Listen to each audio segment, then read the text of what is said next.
ਸੋ ਪਹਿਲੀ ਨਿਊਜ਼ ਤੇ ਆਪਾਂ ਚੱਲੀਏ ਜੀ। ਰਾਜਸੀ ਤੌਰ ਤੇ ਅਹਿਮ ਕੇਸ ਕੁਝ ਚੋਣਵੇਂ ਜੱਜਾਂ ਨੂੰ ਹੀ ਕਿਉਂ ਭੇਜੇ ਜਾਂਦੇ ਹਨ? ਦੁਸ਼ਯੰਤ ਦਵੇ। बिल्कुल दलवीर जी, जेडे ये दुष्यंत दवे है, ये भारत के बहुत सीनियर वकील है जी। सुप्रीम कोर्ट दे विच प्रैक्टिस करते हैं जी। इन्हां दिनां दे विच भारत दे विच एक मुद्दा बड़ा भखिया होया है जी। वो है एक होर प्रसिद्ध वकील प्रशांत भूषण जी। प्रशांत भूषण के खिलाफ कंटेम्प्ट के 2 केस जिहड़े हैगे आ वो सुप्रीम कोर्ट ने अपने हाथ लए है जी। मैं थोड़ा जिहा प्रशांत भूषण बारे दस दवां कि प्रशांत भूषण है कौन। जी। प्रशांत भूषण वकीलों के उस टब्बर नाल संबंधित है जिस टब्बर का इतिहास जिहड़ा बड़ा लोकतंत्री है जी। तुहाडे ध्यान च होना है कि इंदिरा गांधी जदों प्रधानमंत्री बनी है जी 1971 दे विच, उस वेले इंदिरा गांधी के खिलाफ एक पटीशन दायर हुई सी, राज नारायण ने की सी जी कि इंदिरा गांधी ने सरकारी मशीनरी की दुरवरतों करके चोण हथियाई है। ये चोण जित्ती नहीं, सगों चोण नतीजे नूं अपने हक विच डिक्लेयर करवाया है। जी। सरकारी मशीनरी की दुरवरतों की गई है। ये मामला इलाहाबाद हाई कोर्ट दे विच चलिया सी केस जी। और इस केस की पैरवी राज नारायण वालों शांति भूषण ने की सी। जी। शांति भूषण प्रशांत भूषण का बाप है जी। उन्हें कीती सी ते उस केस दे विच इंदिरा गांधी हार गई सी। जी। नतीजा यह होया सी कि इंदिरा गांधी ने देश दे विच एमरजेंसी लाती सी जी। ते वड्डे वड्डे लीडर जिन्ने भी सी उन्हां नूं फड़ के जेलां दे विच सुੱਟ दित्ता सी। जी। साडे काफी सारे स्रोते ये सोचते होंगे कि पीटीएन 24 तो शायद अकाली दल के विरोध दे विच 24 घंटे जिहड़ी है गल हुंदी है। ये गल नहीं, ਅਸੀਂ अकाली दल के विरोध विच नहीं, ਅਸੀਂ किसी पार्टी के हक विच नहीं, ना काहू से दोस्ती ना काहू से वैर, ये साडा फलसफा है जी।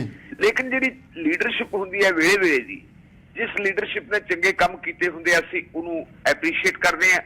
जिस लीडरशिप ने कौम वास्ते देश वास्ते अपने फिरके वास्ते बदनामी खट्टी हुंदी है ਉਹਨੂੰ क्रिटिसाइज करना भी साडा फर्ज बनता है जी। सो मैं इत्थे दसना चाहूंगा कि जो एमरजेंसी लगी है सारे देश दियां राजसी पार्टियां ने मूहां च घुंगड़ियां पा लियां सी और वो घुरनियां च घुस गए सी। उदों सिर्फ ते सिर्फ सारे देश दे विच इक्को एक पार्टी सी जिस पार्टी ने अकाली दल के खिलाफ मोर्चा लाया सी ते ओदा नाम अकाली दल है जी। अकाली दल ने मोर्चा लाया सी, हजारां बंदे जेलां च गए सी, 19 महीने एमरजेंसी लगी रही है ते 19 महीने ही पहली मोर्चे दे विच लोग गिरफ्तारियां दिंदे हुंदे सी जी। और उस तो बाद फिर 1977 ਦੇ ਵਿੱਚ ਜਦੋਂ ਐਮਰਜੈਂਸੀ ਚੱਕੀ ਜਾਂਦੀ ਹੈ ਤੇ ਚੋਣ ਹੁੰਦੀ ਹੈ ਜੀ। ਉਹ ਚੋਣ ਜਿਹੜੀ ਹੈ ਸਾਰੀਆਂ ਰਾਜਨੀਤਿਕ ਪਾਰਟੀਆਂ ਨੇ ਇੱਕ ਆਪਣਾ ਗੁੱਟ ਬਣਾ ਕੇ ਜਨਤਾ ਪਾਰਟੀ ਦੇ ਰੂਪ ਵਿੱਚ ਕੁਝ ਪਾਰਟੀਆਂ ਰਲ ਗਈਆਂ ਸੀ, ਜਨਤਾ ਪਾਰਟੀ ਚ ਕੁਝ ਉਸ ਫਰੰਟ ਦੇ ਵਿੱਚ ਸ਼ਾਮਲ ਹੋ ਗਈਆਂ ਸੀ ਜੀ। ਉਹਨਾਂ ਨੇ ਮਿਲ ਕੇ ਚੋਣਾਂ ਲੜੀਆਂ ਸੀ ਤੇ ਇੰਦਰਾ ਗਾਂਧੀ ਦਾ ਬਿਸਤਰਾ ਗੋਲ ਹੋ ਗਿਆ ਸੀ। ਇੰਦਰਾ ਗਾਂਧੀ ਵੀ ਚੋਣ ਹਾਰ ਗਈ ਸੀ, ਉਹਦਾ ਮੁੰਡਾ ਸੰਜੇ ਗਾਂਧੀ ਵੀ ਚੋਣ ਹਾਰ ਗਿਆ ਸੀ ਤੇ ਕਾਂਗਰਸ ਪਾਰਟੀ ਵੀ ਚੋਣ ਹਾਰ ਗਈ ਸੀ ਜੀ। उदों मुरारजी देसाई की अगवाई हेठ एक सरकार बनी सी ते उस सरकार दा पहली गैर कांग्रेसी सरकार दा कानून मंत्री कौन बनया सी? ओही शांति भूषण बनया सी, प्रशांत भूषण दा बाप जी। जिवें बाप काम करदा सी उवें जिवें प्रशांत भूषण काम करदा। प्रशांत भूषण दब्बिया कुचलियां दीयां पटीशनां दायर करदा, घट गिनतियां दीयां पटीशनां दायर करदा। जदों भी सरकार वालों राज वालों घट गिनतियां दे उत्ते हमले हुंदे आ, ये मूहरे होके लड़दा है जी। पिछले समय तुसीं देखिया होना जो लॉकडाउन लग्या प्रवासी मजदूर घरां नूं जा रहे सी जी, उदों प्रवासी मजदूरां दे मुद्दिआं नूं लै के भी ये फोर फ्रंट दे उत्ते आया सी। इहने आके अपनी जिन्नी इहदी शक्ति सी उस शक्ति दे मुताबिक इहने योगदान पाया सी जी। भारत दे विच एक नवां राजनीतिक सिस्टम लिआउण वास्ते प्रशांत भूषण, जोगिंदर यादव वगैरह इन्हां लोकां ने मिल के आम आदमी पार्टी बनाई सी। जो केजरीवाल अपने सिद्धांतक पैंतरे तो थिड़क गया और तानाशाही वाल तुर पिया ते उदों इन्हां लोकां ने उहदा विरोध भी कीता सी, बाद विच इन्हां नूं उहदे विचों कढ दित्ता सी। इस कमाश दा बंदा ये उहदा करैक्टर है जी। गाहे बगाहे वो अपनी गल कहण तो हटदा नहीं।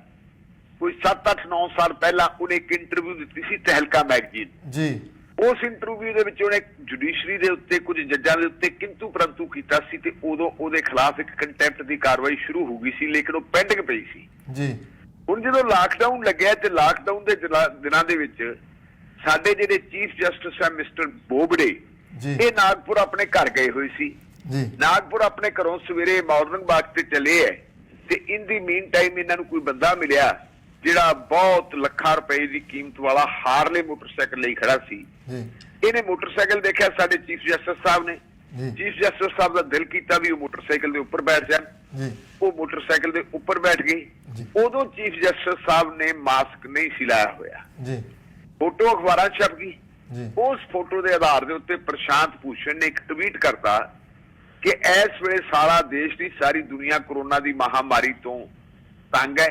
ਜੀ ਸੁਪਰੀਮ ਕੋਰਟ ਦੇਸ਼ ਦੀ ਹੈ ਜਿਹੜੀ ਉਹ ਲਾਕਡਾਊਨ ਕੀਤੀ ਹੋਈ ਹੈ, ਬੰਦ ਹੈ। ਲੋਕ ਇਨਸਾਫ ਲਈ ਆਉਂਦੇ ਆ, ਜਾਣ ਕਿੱਥੇ ਇਨਸਾਫ ਮਿਲਦਾ ਨਹੀਂ ਕਿਉਂਕਿ ਸੁਪਰੀਮ ਕੋਰਟ ਹੀ ਬੰਦ ਹੈ।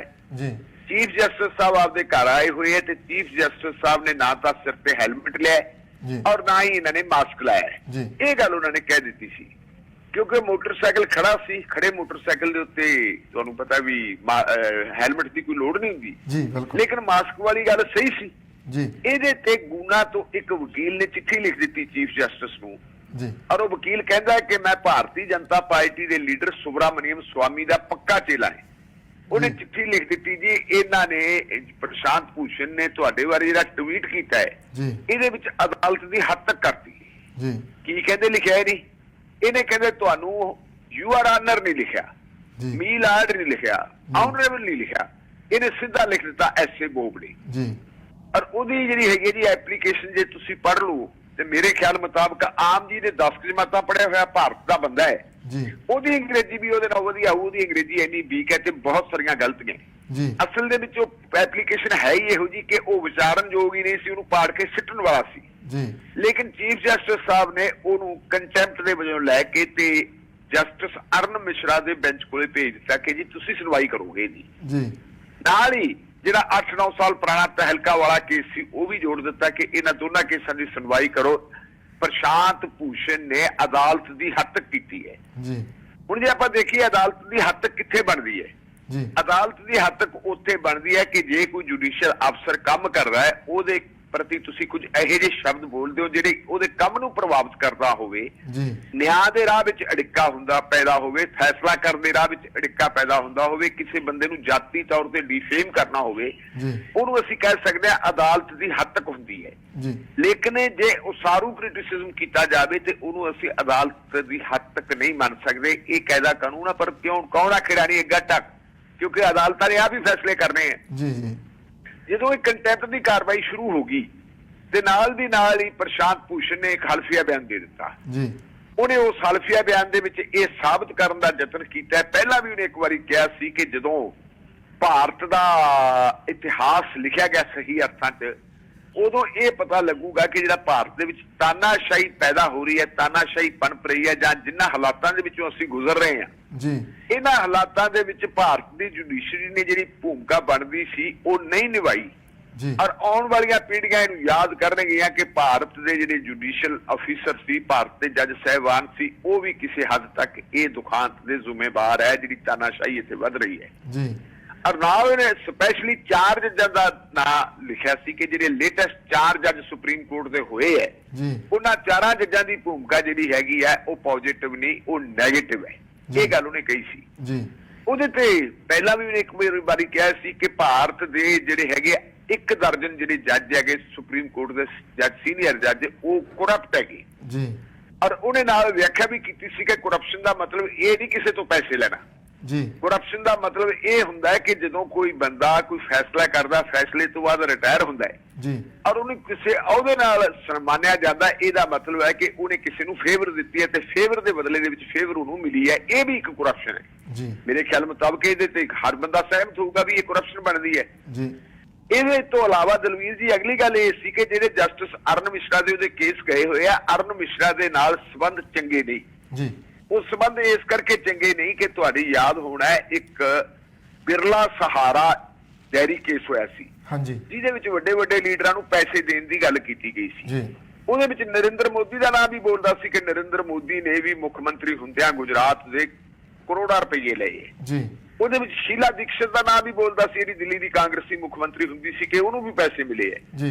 ਔਰ ਉਹਦੇ ਵਿੱਚ ਸ਼ਿਵਰਾਜ ਸਿੰਘ ਚੌਹਾਨ ਦਾ ਨਾਮ ਵੀ ਬੋਲਦਾ ਸੀ, ਜਿਹੜੇ ਅੱਜ ਵੀ ਮੱਧ ਪ੍ਰਦੇਸ਼ ਦੇ ਮੁੱਖ ਮੰਤਰੀ ਹੈ, ਤੇ ਉਦੋਂ ਵੀ ਮੁੱਖ ਮੰਤਰੀ ਸੀ, ਕਿ ਪੈਸੇ ਇਹਨਾਂ ਕੋਲੇ ਵੀ ਗਏ ਹੈ। ਹਾਂਜੀ। ਔਰ ਜਦੋਂ ਇਹ ਜਸਟਿਸ ਅਰੁਣ ਮਿਸ਼ਰੇ ਦੇ ਕੇਸ ਲੱਗਿਆ ਸੀ, ਪਰ ਕੁਝ ਸਮੇਂ ਬਾਅਦ ਅਰੁਣ ਮਿਸ਼ਰੇ ਦੇ ਭਤੀਜੇ ਦਾ ਵਿਆਹ ਸੀ ਗਵਾਲੀਅਰ ਦੇ ਵਿੱਚ, ਤੇ ਉਸੇ ਵਿਆਹ ਦੇ ਵਿੱਚ ਸ਼ਿਵਰਾਜ ਸਿੰਘ ਚੌਹਾਨ ਆਇਆ, ਤੇ ਸ਼ਿਵਰਾਜ ਸਿੰਘ ਚੌਹਾਨ ਦੇ ਨਾਲ ਤਸਵੀਰਾਂ ਵੀ ਜਾਇਆ ਜਸਟਿਸ ਅਰੁਣ ਮਿਸ਼ਰਾ ਦੀਆਂ ਪ੍ਰਕਾਸ਼ਿਤ ਹੋਈਆਂ ਸੀ ਅਖਬਾਰਾਂ ਦੇ ਵਿੱਚ।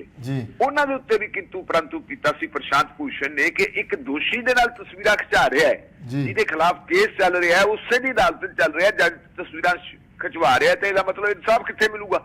ਇਨਸਾਫ ਤਾਂ ਮਿਲ ਹੀ ਨਹੀਂ ਸਕਦਾ। ਉਦੋਂ ਇਹਨਾਂ ਦੀ ਕਾਫੀ ਜਿਹੜੀ ਹੈਗੀ ਹੈ ਤਲਖ ਕਲਾਮੀ ਹੋਈ ਸੀ, ਔਰ ਪਹਿਲਾਂ ਵੀ ਇੱਕ ਦੋ ਵਾਰੀ ਕੇਸ ਜਿਹੜੇ ਹੈਗੇ ਪ੍ਰਸ਼ਾਂਤ ਭੂਸ਼ਣ ਦੇ ਇਹਦੀ ਅਦਾਲਤ ਵਿੱਚ ਭੇਜੇ ਗਏ ਸੀ, ਤੇ ਪ੍ਰਸ਼ਾਂਤ ਭੂਸ਼ਣ ਨੇ ਲਿਖ ਕੇ ਦੇ ਦਿੱਤਾ ਸੀ ਕਿ ਇਸ ਜੱਜ ਸਾਹਿਬ ਦੀ ਨੀਅਤ ਦੇ ਉੱਤੇ ਮੈਨੂੰ ਕੋਈ ਸ਼ੱਕ ਨਹੀਂ ਜੀ, ਪਰ ਮੇਰੇ ਕੇਸ ਇਹਦੇ ਨਾਲ ਭੇਜੇ ਜਾਣ, ਕਿਉਂਕਿ ਮੇਰੀ ਇਹਦੇ ਨਾਲ ਅਣਬਣ ਹੈ ਜੀ। ਹੁਣ ਉਸੇ ਜੱਜ ਦੇ ਉਹ ਕੇਸ ਭੇਜ ਦਿੱਤਾ, ਉਹਨੇ ਤੋਂ ਹਲਫੀਆ ਬਿਆਨ ਫੇਰ ਦੇ ਦਿੱਤਾ, ਜੀ ਆ ਲਓ ਮੇਰੀ ਸੁਣਵਾਈ ਕਰੋ, ਮੈਂ ਤਿਆਰ ਆ, ਮੈਨੂੰ ਜੇਲ੍ਹ ਭੇਜੋ ਜੀ। ਜੱਜ ਸਾਹਿਬ ਨੇ ਪਿਛਲੇ ਦਿਨਾਂ ਦੇ ਵਿੱਚ ਜਿਹੜੀ ਹੈਗੀ ਉਹਦੇ ਵਕੀਲ ਨੂੰ ਕਿਹਾ ਕਿ ਤੁਸੀਂ ਮਾਫੀ ਮੰਗ ਲਓ, ਆਪਾਂ ਮਾਮਲਾ ਮੁਕਾ ਦਈਏ। ਅਸਲ ਕਹਾਣੀ ਇਹ ਹੈ ਕਿ ਜੇ ਸੁਣਵਾਈ ਕਰਦੇ ਆ, ਜਿਹੜੀਆਂ ਗੱਲਾਂ ਪ੍ਰਸ਼ਾਂਤ ਭੂਸ਼ਣ ਨੇ ਕਹੀਆਂ ਅਖਬਾਰਾਂ ਵਾਲੇ ਨਹੀਂ ਲਿਖਦੇ, ਟੈਲੀਵਿਜ਼ਨਾਂ 'ਚ ਨਹੀਂ ਆਉਂਦੀਆਂ, ਰੇਡੀਓ 'ਚ ਨਹੀਂ ਆਉਂਦੀਆਂ, ਉਹ ਜਦੋਂ ਕੇਸ ਸ਼ੁਰੂ ਹੋ ਗਿਆ ਉਹ ਸਾਰੀਆਂ ਗੱਲਾਂ ਆਉਣਗੀਆਂ। ਤੇ ਹੁਣ ਇਹ ਜੁਡੀਸ਼ਰੀ ਨੂੰ ਪਤਾ ਲੱਗਿਆ ਵੀ ਫਿਰ ਸਾਡੀ ਵੀ ਬਦਨਾਮੀ ਹੋਊਗੀ, ਇਸ ਕਰਕੇ ਮਾਮਲੇ ਨੂੰ ਨਿਪਟਾਈਏ, ਕਿਸੇ ਨਾ ਕਿਸੇ ਤਰੀਕੇ ਕਹਿ ਦਿਓ ਵੀ ਤੁਸੀਂ ਮਾਫੀ ਮੰਗ ਲਓ। ਉਹਨੇ ਕਿਹਾ ਮੈਂ ਮਾਫੀ ਨਹੀਂ ਮੰਗ ਸਕਦਾ, ਮਾਫੀ ਮੇਰੀ ਡਿਕਸ਼ਨਰੀ ਦੇ ਵਿੱਚ ਨਹੀਂ ਲਿਖੀ।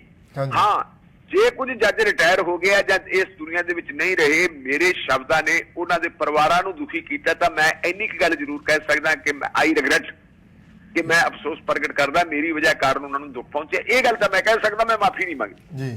ਪਹਿਲਾਂ ਇਹ ਪ੍ਰਚਾਰਿਆ ਗਿਆ ਕਿ ਪ੍ਰਸ਼ਾਂਤ ਭੂਸ਼ਣ ਨੇ ਮਾਫੀ ਮੰਗ ਲਈ, ਉਹ ਫਿਰ ਅਖਬਾਰਾਂ 'ਚ ਆ ਗਿਆ, ਉਹਨੇ ਆ ਕੇ ਕਿਹਾ ਮੈਂ ਕੋਈ ਮਾਫੀ ਨਹੀਂ ਮੰਗੀ, ਮੈਂ ਲੜੂੰਗਾ, ਮੇਰੇ ਖਿਲਾਫ ਜਿਹੜੀ ਬਣਦੀ ਹੈ ਕਾਰਵਾਈ ਕਰੂੰ।